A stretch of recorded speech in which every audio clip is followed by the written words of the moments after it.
मुझे ऐसा लगा कि एक छोटा सा लड़का जो कि बहुत ही विकराल था देखने में, वो आ रहा था मेरे ऊपर और मेरे पूरे बॉडी को ऐसे नोच रहा था, ऐसे दाब रहा था। जय श्री राम दोस्तों मेरे चैनल में आप लोगों का स्वागत है।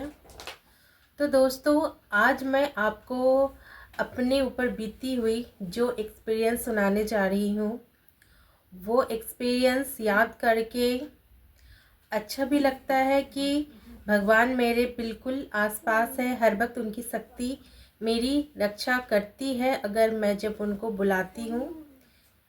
तो दोस्तों, लेकिन इस घटना को जब मैं याद करती हूँ तो मैं इसे याद नहीं करना चाहती हूँ, उसके बारे में बात तक नहीं करना चाहती हूँ, क्योंकि मुझे बहुत ही ज़्यादा डर लगता है।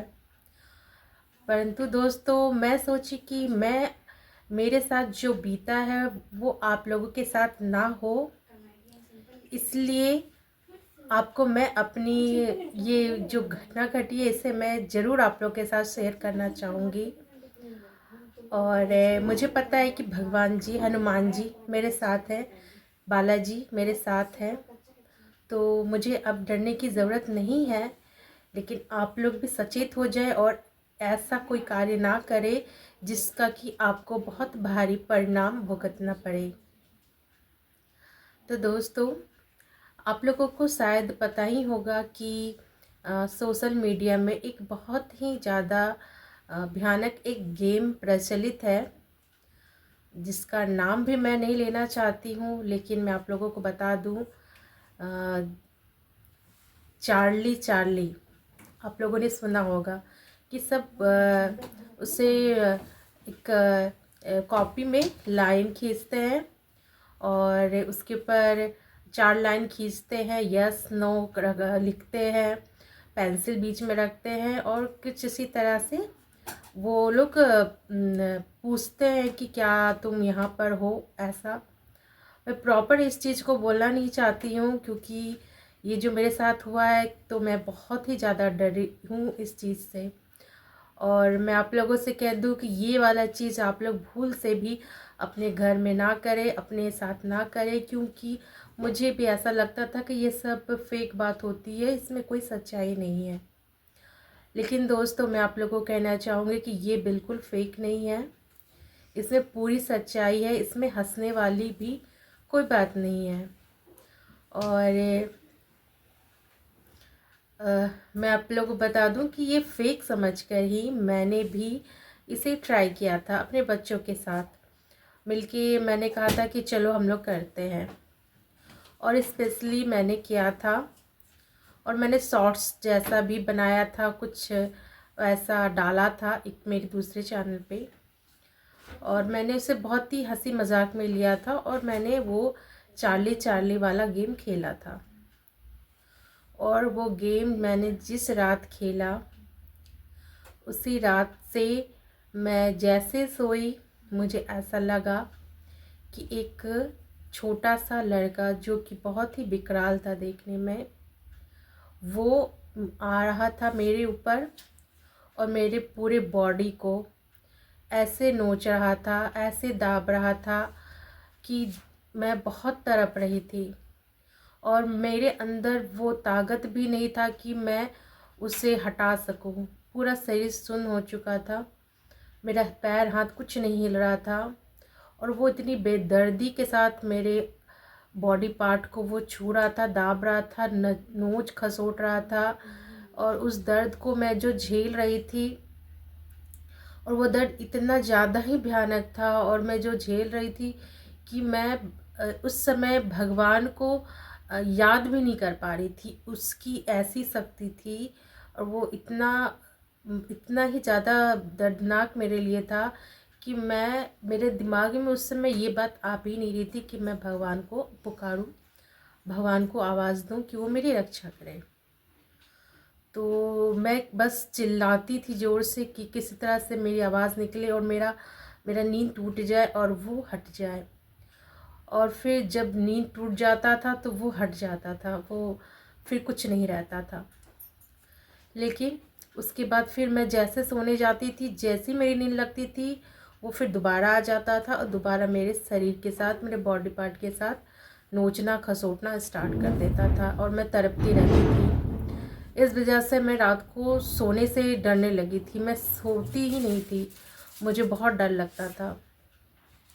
फिर मैं पहले दिन तो जिस दिन ये हुआ तो मैं अपने बच्चों के साथ सोई थी, तो मैं रात भर वैसे ही होते रहा, मैं किसी तरह से अपने आप को संभाली।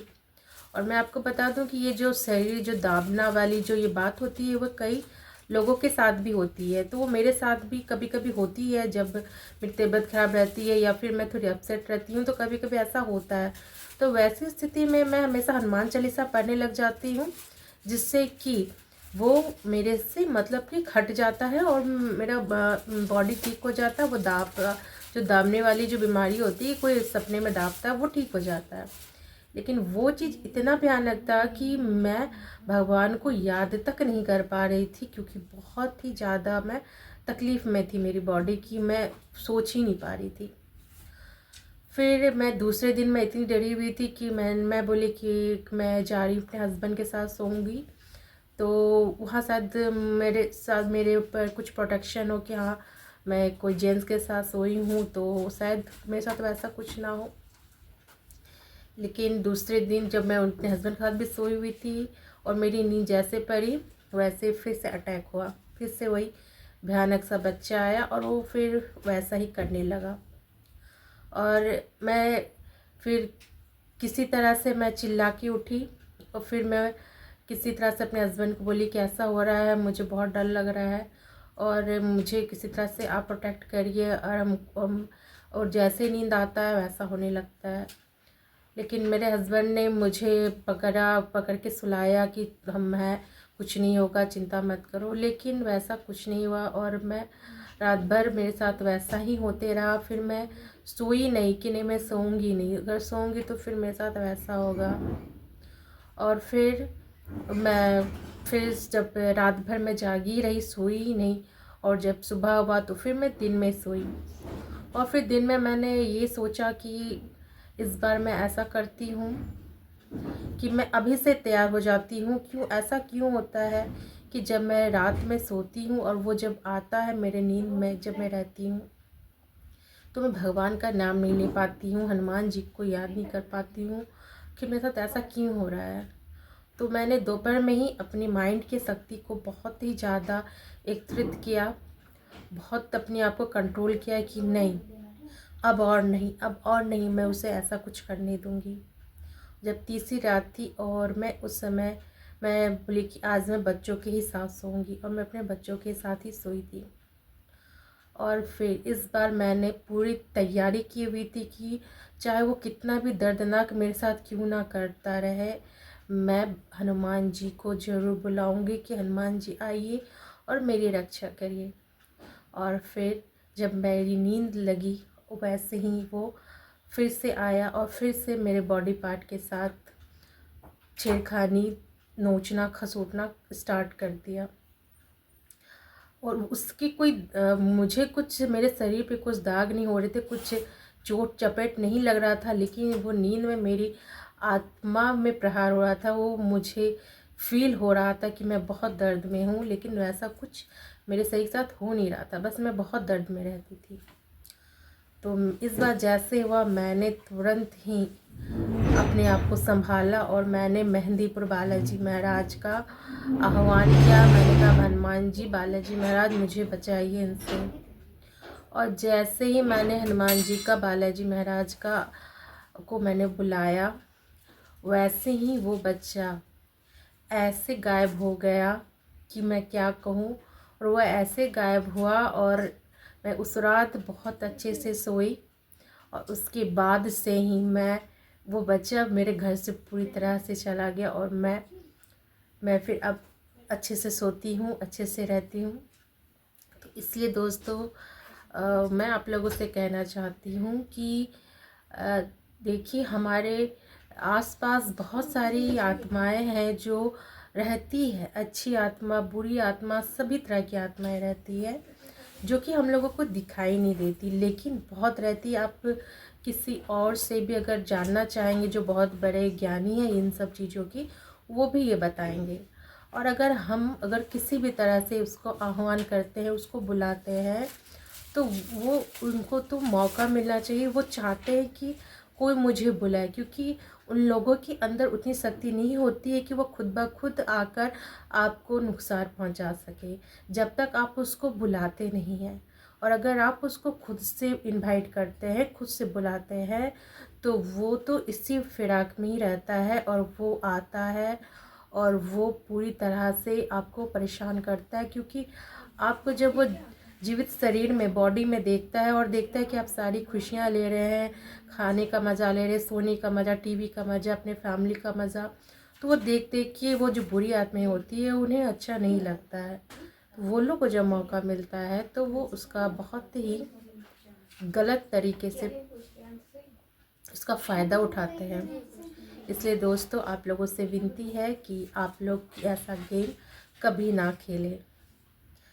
और दोस्तों, आज के लिए इतना ही। और ये कहानी आप लोगों को कैसी लगी? अगर अच्छी लगी हो तो, और इससे कुछ आप लोगों ने सीखा हो कि ये गेम नहीं खेलना है, और आप चाहते हैं कि आप अपने दोस्तों रिश्तेदारों को भी बताएं कि ये गेम कितना हानिकारक हो सकता है आपके लिए, तो आप उसे शेयर करें। और आपके साथ भी अगर ऐसी कुछ घटना हुई है इस गेम खेलने के दौरान, तो कमेंट करके ज़रूर बताएं। तो दोस्तों, और मेरे चैनल पर न्यू है तो मेरे चैनल को अब ज़रूर सब्सक्राइब करें, क्योंकि मैं आप लोगों से कुछ इसी तरह की बातें, घटनाएं और सच्ची घटनाएं, सच्ची story, divine power, Hanuman ji की शक्ति के बारे में मैं आप लोगों को और भी बहुत अच्छे से मेरे साथ जो अनुभूति हुई है वो सब मैं आप लोगों को सुनाऊंगी और बताऊंगी। तो मेरे चैनल को आप जल्दी से सब्सक्राइब कर लें और बेल आइकन को क्लिक करें, जिससे कि मैं जब भी अपना वीडियोस डालूं तो वो आपके नोटिफिकेशन में आ जाए और आप मेरी इस सच्ची डिवाइन ट्रू स्टोरी से वंचित ना रह जाए। तो दोस्तों, तब तक के लिए जय श्री राम।